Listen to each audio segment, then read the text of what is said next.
सर्वप्रथम मां सरस्वती के चरणों में प्रणाम अर्पित करता हूं एवं परम श्रद्धेय स्वर्गीय भारत के पूर्व प्रधानमंत्री श्री अटल बिहारी वाजपेयी जी के चरणों में प्रणाम अर्पित करते हुए पुष्पांजलि अर्पित करते हुए मैं अपने विषय को रखना चाहूंगा, क्योंकि मेरा विषय एक ऐसा संजीदा विषय है जिसे हमारे देश के प्रधानमंत्री श्री नरेंद्र मोदी जी ने दिया है, और वो ऐसा लक्ष्य है 5 ट्रिलियन जो भारत की अर्थव्यवस्था को अग्रसर की ओर होना। लेकिन जो भारत की अर्थव्यवस्था है उसका अर्थ समझना होगा, उसका आशय समझना होगा।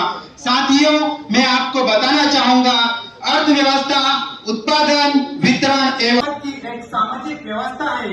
यह देश या क्षेत्र की किसी अर्थशास्त्र की गति को चित्रित करता है। यह किसी अवधि के समय के दौरान नियमित रूप से ली जाती है। जैसे कि अगर इसका तात्पर्य समझना हो तो वर्तमान समय में भारत की सभी आर्थिक गतिविधियों को ही भारत की अर्थव्यवस्था से वर्णन किया जाता है।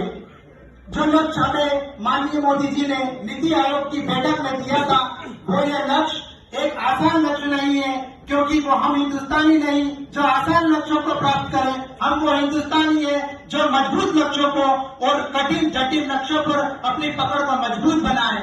जब से माननीय नरेंद्र मोदी जी ने यह संकल्प लिया, सभी क्षेत्रों में, हम आईटी के क्षेत्र हो गए, हम एजुकेशन के क्षेत्र हो गए, फार्मा के क्षेत्र हो गए, हम किसान के क्षेत्र में हो गए। नीति आयोग की जो बैठक हुई थी उसमें सर्वप्रथम यही कहा गया था कि जो आज जीडीपी है 2000 की जीडीपी, मैं आपको एक गणना अनुसार बताना चाहूंगा कि जो 2000 की जीडीपी 2014 की जो जीडीपी जो रेट थी वो थी $1.85 ट्रिलियन। 2019 में जो बढ़कर हुई $2.83 ट्रिलियन, जो 2022 में बढ़कर हुई $3.45 ट्रिलियन।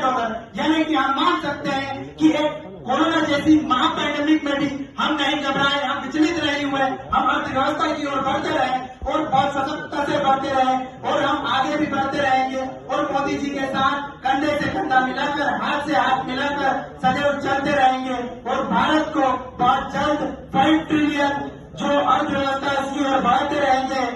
भारत के जो चीफ इकोनॉमिक एडवाइजर अनंत नागेश्वर है, उन्होंने कहा था कि हम अगर 2025 में न प्राप्त कर सके तो 2026 और 27 में जरूर प्राप्त कर सकेंगे।